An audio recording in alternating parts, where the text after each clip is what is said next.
But first, a family is mourning the loss of a 19-year-old man after deputies say that he was shot during a party at a park and then left for dead. This happened in the South Hill area of Puyallup early Sunday morning, marking the 10th homicide in Pierce County so far this year. Thanks so much for joining us tonight at 10. I'm Brian Jackson. And I'm Hannah Kim. Fox 13's Alejandro Guzman spoke with people who live nearby. Many of them are searching through their surveillance cameras, Allie, to see if they can find anything that can help.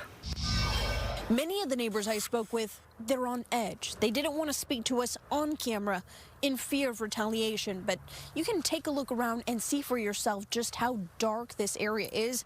We had to set up several lights just to give you a look, and that right there is one of their biggest concerns. I am being proactive. I have to be because I was here last night.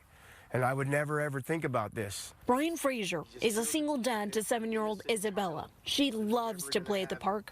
Her safety is his #1 priority. I don't carry it for me, per se.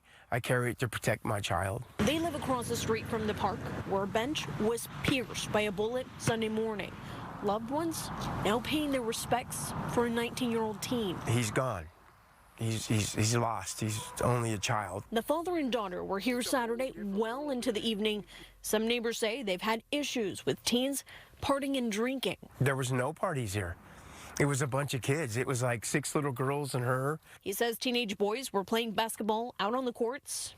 Things were peaceful. I couldn't even barely see her. I wasn't that worried, you know, because I knew that the atmosphere and the energy was pretty good. It's pretty positive.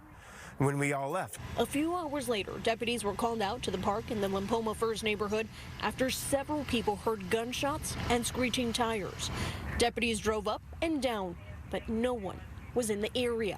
I heard everybody scattered. It's the hardest thing for me to wrap my head around is, you know, he was on the phone with a friend and that friend called 911 and let us know what was going on. The 19-year-old who'd been shot was left alone on the side of the courts for first responders to find.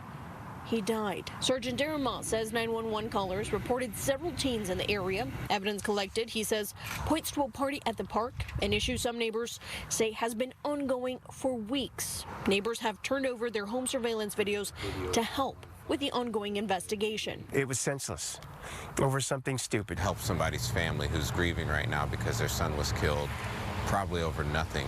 Pierce County deputies want to make it very clear. They have several videos showing people and several vehicles speeding off the night after the shooting, and they just want those responsible to do the right thing, to turn themselves in. If you have any information that can help solve this case, you're urged to call the Sheriff's Department, or you can also submit an anonymous tip through Crime Stoppers, 1-800-222-TIPS. In Pierce County, Alejandro Guzman, Fox 13 News.